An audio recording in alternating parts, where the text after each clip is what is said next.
Halo sahabat inovasi, jumpa bersama saya Irni Novita dari Badan Litbang Provinsi Sumatera Selatan dalam acara One Day One Innovation. Satu hari, satu inovasi, tiada hari tanpa inovasi. Sahabat inovasi, saat ini inovasi menjadi sebuah keharusan. Dunia terus berubah, maka kita harus adaptif dan inovatif. Untuk menginspirasi, kami hadir dengan para inovator hebat dengan inovasi-inovasinya dalam acara One Day One Innovation.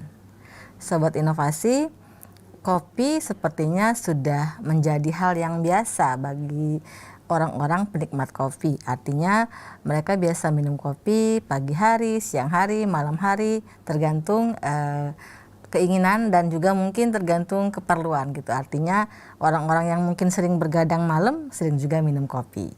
Nah, ada ciri khas tertentu ataupun istilahnya cara minum kopi sehingga bagi penikmat kopi itu mungkin lebih enak dan lebih wah gitu ya. Tentunya dengan cara-cara tersebut kelasnya kopi menjadi lebih meningkat gitu ya. Nah, berbicara mengenai kopi, telah hadir di studio podcast kami Bapak Sidik Hanafi SPMSC dari Balai Pengkajian Teknologi Pertanian yang merupakan peneliti inovatif kita. Pak Sidik mempunyai inovasi yaitu bambu drip penyeduh. Apa sih bambu drip penyeduh? Langsung saja kita sapa Pak Sidik. Selamat datang Pak Sidik di acara kami One Day One Innovation. Selamat datang. Terima kasih atas kehadirannya. Bagaimana kabarnya hari ini Pak? Alhamdulillah baik dan terima kasih kepada Bapak Gubernur yang sudah memberikan anugerah kepada kami untuk nominator peneliti inovatif, dan salah satu hasil inovasi kita adalah bambu drip penyeduh kopi. Oke, baik. Ya. Oh, Bapak merupakan salah satu inovator kategori peneliti inovatif, pemirsa, sebagai info buat Anda. Baik, apa sih Pak bambu drip penyeduh kopi ini dan apa latar belakangnya sehingga Bapak tertarik dengan si bambu-bambu ini untuk penyeduh kopi? Terima kasih Ibu. Jadi awalnya memang kami ini kan di BPTP, Balai Pengkajian Teknologi Pertanian Sumatera Selatan ini banyak melakukan inovasi-inovasi berkenaan dengan tanaman pertanian, tanaman pangan, tanaman pertanian, perkebunan. Baik. Dan salah satunya adalah bagaimana kita meningkatkan nilai tambah kopi. Itu salah satunya di pasca panen dan sampai di penyeduhannya. Betul. Nah, terkait dengan bambu ini Pak, apa sih yang terinspirasi untuk menggunakan bambu sebagai penyeduhnya? Ya, jadi salah satu yang mendapatkan cita rasa kopi yang enak itu adalah cara penyeduhannya. Memang yang paling besar itu di kopi dan pasca panennya. Pasca panen, jadi, baik. Di penyeduhannya itu salah satu untuk mendapatkan kopi itu nikmat. Jadi kalau yang sudah ada pada umumnya, seperti kalau orang Vietnam tadi punya Vietnam drip, orang Prancis punya French press, orang Turki, Arab itu punya Kesva namanya, hybrid kopi gitu kan, dan Americano ada mocha pot dan sebagainya. Yeah. Nah, saya melihat di kita ini secara tradisional ada model untuk menyeduh. Nah, ini kita cari-cari dan kita gambar, kita desain, kemudian kita pesankan ke pengrajin. Jadi seperti ini. Jadi seperti kukusan kecil, ini fungsinya untuk menyaring. Dan caranya untuk menyeduh pun hampir sama dengan kertas V60 itu ya. Jadi V60.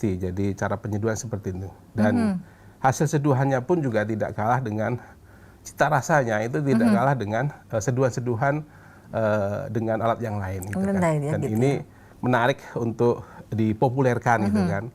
Dan kami juga sudah membuat videonya dan kami tawarkan juga ke kedai-kedai kopi yang ada di Palembang dan Batu Raja gitu ya, di beberapa tempat. Itu kita beradu dengan barista, itu juga minta barista membikinnya pun juga tidak kalah nikmat gitu kan. Dan ini menarik untuk dikembangkan dan dipopulerkan. Karena kita dengan mengeksplorasi bambu, bambu kita banyak, dan ini juga bisa mendapatkan nilai tambah dari hasil kerajinan bambu itu sendiri. Kita tahu bambu kita ini banyak Betul. dan banyak dipakai untuk berbagai macam peralatan ya, peralatan rumah tangga, transportasi, untuk macam-macam lah. Nah, salah satunya adalah kita menyeduh kopi dengan kukusan kecil ini, yang saya buat nama itu ya agak keren lah, bambu drip gitu kan. Iya, bambu drip. Itu begitu. Baik. Nah, dalam hal apa ya namanya penganyaman atau pengembangannya atau apa ya namanya percobaannya gitu ya.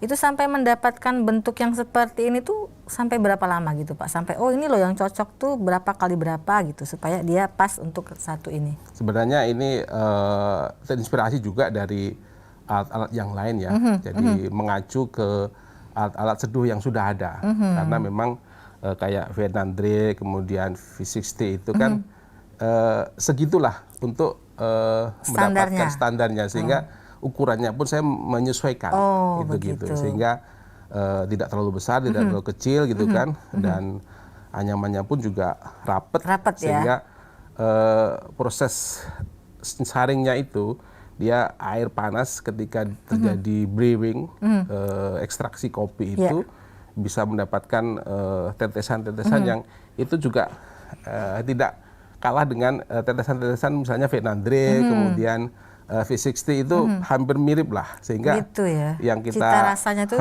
tetap bertahan ya, gitu ya. Gitu dan di beberapa referensi saya cari itu bambu ini bisa menyerap glukosa dan bisa menyerap kafein, sehingga kafein dalam kopi itu tidak terlalu tinggi gitu kan, berkuranglah terserap oleh bambu ini, glukosanya juga gitu kan, gitu. Sehingga dengan metode tertentu seperti metode Tetsu itu kita bisa dapatkan cita rasa kopi yang tidak bitter atau pahitnya tuh smooth, pahitnya tuh smooth, pahit khas kopi lah ya, pahit gitu khas ya. Kopi itu kan, karena kopi itu kan pada dasarnya buah kopi. Buah kopi. Yang pahit itu ya karena gosong gitu, karena mutung. Karena gitu. mutungnya itu ya. Baik. Begitu, sehingga bisa dapatkan satu sisi ini juga ramah lingkungan, juga alami dan sebagainya. Itu begitu. Gitu ya.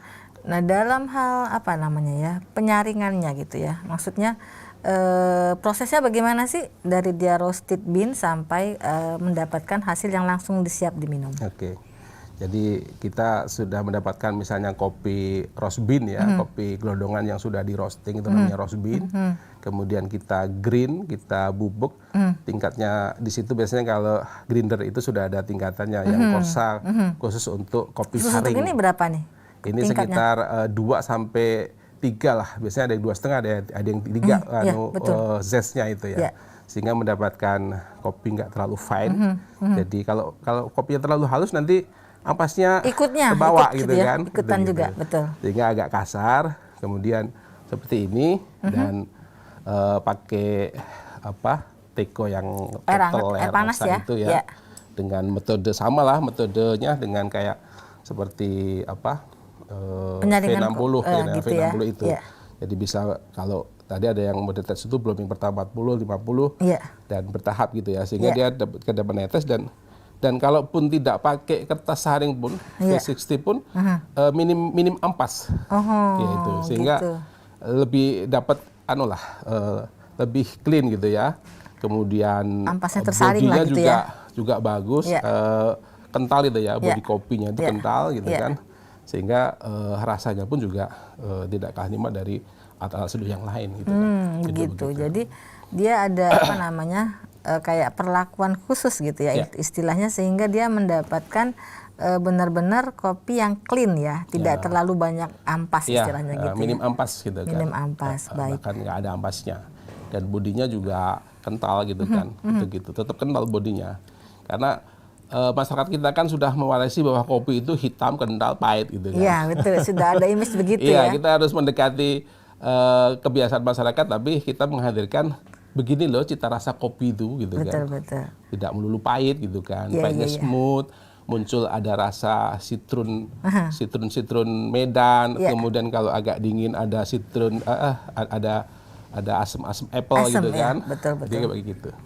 Nah, dalam hal jenis kopi gitu ya. Jenis kopi apa yang paling tepat untuk menggunakan si bambu drip ini? Oke, jadi sebenarnya kalau jenis kopi itu kan kalau di Sumsel ini kan dominan Robusta. Robusta. Robusta, walaupun ada Arabica satu juga. daerah yang sudah menanam Arabica Ya. di Sebende gitu Betul. kan, dan sekarang juga ada beberapa yang nanam di Pagar Alam. Ya. Kalau Robusta pun yang varietas unggul baru kita yang sudah kita lepas ada 2. Kemarin di Basema 1, Basema 2, Basema 3. Yang kedua baru 2020 kemarin, 2021. Awal tahun kemarin itu Kobura, kopi Robusta Rano 1, 2, 3. Jadi itu kita tanam, dan kopi kita kalau kita olah pasca panen dengan tepat, yang itu juga merubah kebiasaan masyarakat ya untuk panen kopi dan prosesnya yang sesuai apa ya, KAP lah, Good Agriculture Practice gitu kan, sehingga mendapatkan cita rasa kopi yang enak gitu ya, yang bagus gitu kan. Itu pertama memang Robusta. Kemudian kalau emang yang paling bagus di kita ini ya Arabica. Arabica Semende. Proses natural, proses hane itu paling enak. Kalau yang proses wine, yang fermentasi itu nanti ada rasa sembriwing-sembriwingnya.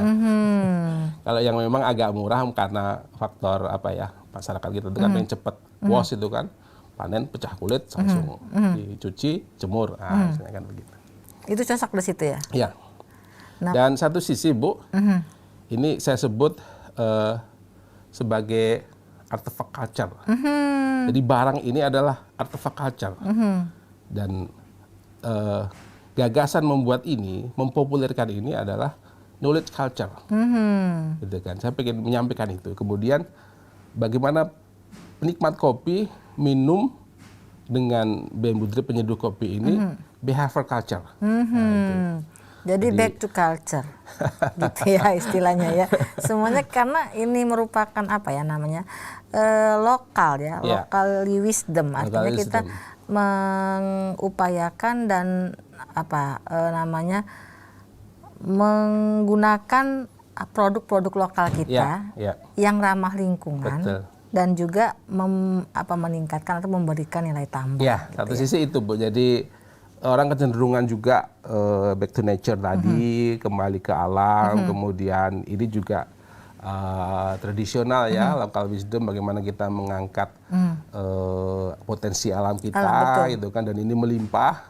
Dan ini tadi kalau kita buat banyak, kita populerkan ke masyarakat, ini jadi artefak culture gitu kan. Betul. Kemudian bagaimana membuat gagasan ini tadi sebagai knowledge, sehingga perilaku masyarakat kita untuk ngopi tapi pakai seni sedikit lah. Betul. Gitu kan.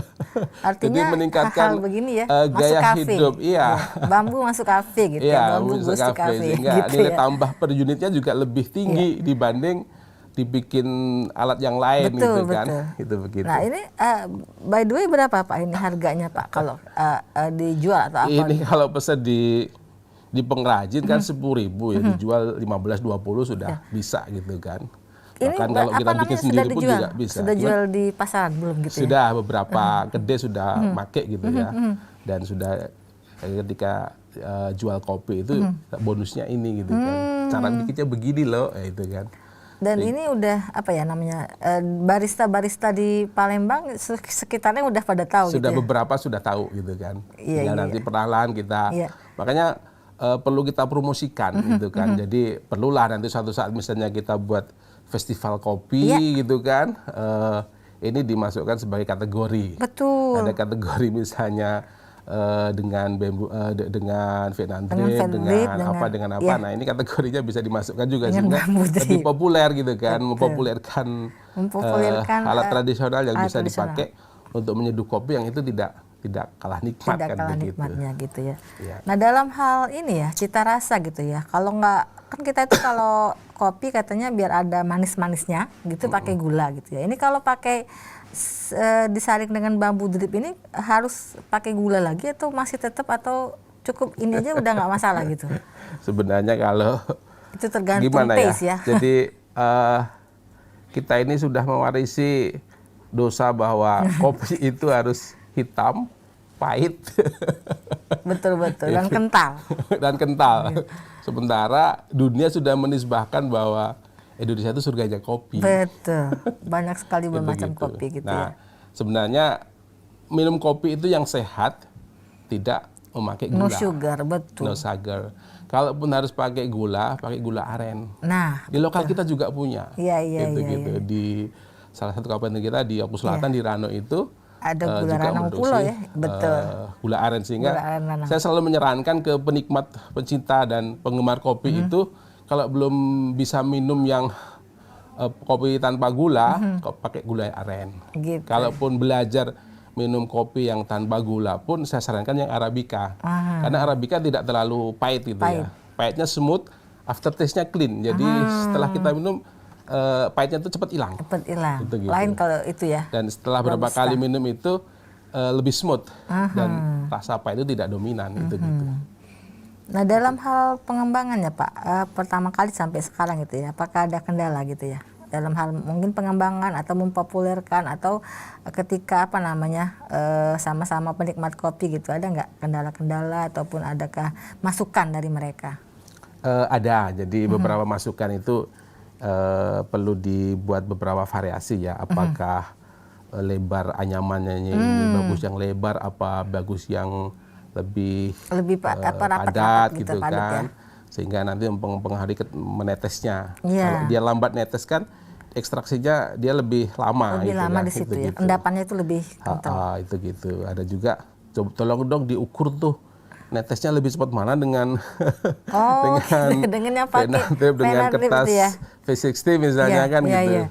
Kan bisa supaya bisa dibandingkan mana yang lebih cepat gitu ya. Dia gitu belum sempat kita lakukan itu, dan beberapa juga kita lakukan, cuman nggak terlalu presisi mengukurnya kan begitu. Tapi ini sudah running well lah istilahnya, sudah mulai dipopulerkan gitu ya. Baik, ketika melaksanakan ini Pak ya, sama teman-teman, mungkin teman-teman barista gitu kan, mereka ini nggak Pak, antusias nggak? Maksudnya kan kadang-kadang orang itu lebih suka dengan yang modern daripada yang lokal tadi. Ada juga yang memang suka dengan lokal daripada dengan modern. Ada nggak dari mereka gitu? Jadi ada beberapa barista memang memasang ini di kedai-kedainya ya, sehingga memperkenalkan ke penikmat kopi gitu kan. Awalnya memang kecenderungan penikmat kopi kita tadi ke hal yang modern, tapi ketika kita tawari, kita suguhkan, kita promosikan, beberapa sudah mulai tertarik gitu kan. Tinggal itu harus terus-menerus gitu kan, terus-menerus dan konsisten gitu kan, sehingga penikmat dan penggemar pecinta kopi itu juga mau pakai ini gitu. Bahkan beberapa itu bisa untuk bonus, untuk hadiah kan begitu. Baik. Biasanya beli 1 kilo, saya kasih dapat 1. itu. Nah, gitu kan. Iya, betul. Itu begitu. Baik. Kesan dan pesannya Pak selama memperkenalkan si bambu drip ini kepada penikmat kopi, juga mungkin kepada teman-teman barista. Ya. Jadi kesan atau pesan? Kesan dulu baru kesan. Dulu. Ya. Kesannya mereka awalnya juga bisa antusias, kan, sehingga nyoba ketika gak kalah nikmat, intinya kan begitu. Betul. Jadi kesan beberapa barista, sehingga mereka banyak juga yang minta pesan gitu kan, gitu. Karena ini murah gitu kan, sudah kadang saya kasih aja kan gitu, untuk promosi kan begitu. Gitu. Jadi pesannya kepada mungkin teman-teman inovator, juga kepada barista-barista, juga pada penikmat kopi mungkin ya. Pesannya untuk para penikmat dan penggemar kopi, ini local wisdom ya. Jadi potensi kita juga banyak, dan hasil yang kita seduh pun juga tidak kalah nikmat dengan alat seduh yang lain, dan ini juga lebih lebih punya rasa nasionalisme lah, bahwa kita ini punya potensi alam, potensi alam kita luar biasa, dengan gitu, untuk kita mendapatkan nilai tambah dari bambu itu di tiap unitnya, gitu. Mungkin itu. Betul ya. Terakhir ini Pak, ucapan terima kasih kepada pihak-pihak yang telah membantu Bapak dalam mungkin mengembangkan dan juga mempopulerkan si bambu drip ini. Silakan.